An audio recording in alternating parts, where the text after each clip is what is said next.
Hello, আবার অনেকদিন পরে আমরা ফিরে এলাম আমাদের ইউটিউব চ্যানেল ব্যানার্জি ব্লগ 3360-তে। আজকে আমার ছেলে একটা নতুন আইটেম বানিয়েছে, এই যে দেখতে পাচ্ছেন আইটেমগুলো। এটা পাউরুটি, আলু আর বেসন দিয়ে তৈরি মুচমুচে নাস্তা, অ্যাকচুয়ালি পকোড়া বলছেন। তো সব কিছু দিয়ে টেস্ট কেমন হয়েছে এখনও খেয়ে দেখা হয়নি, এরপরে খাবো, খেয়ে দেখবো। এটা জাস্ট ভাজা হলো, রেডি কেমন করে করা হয়েছে পরে বললাম যে পরে ভিডিওতে জানাবো যদি ভালো লাগে খেতে।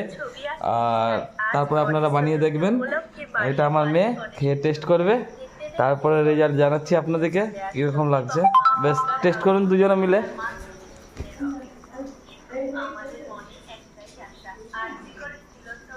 খুব সুন্দর হয়েছে। খুব সুন্দর, খুব সুন্দর হয়েছে। যাক, আমি প্রথম পরীক্ষাতে পাস করেছি, দুজনেই বলেছে ভালো হয়েছে।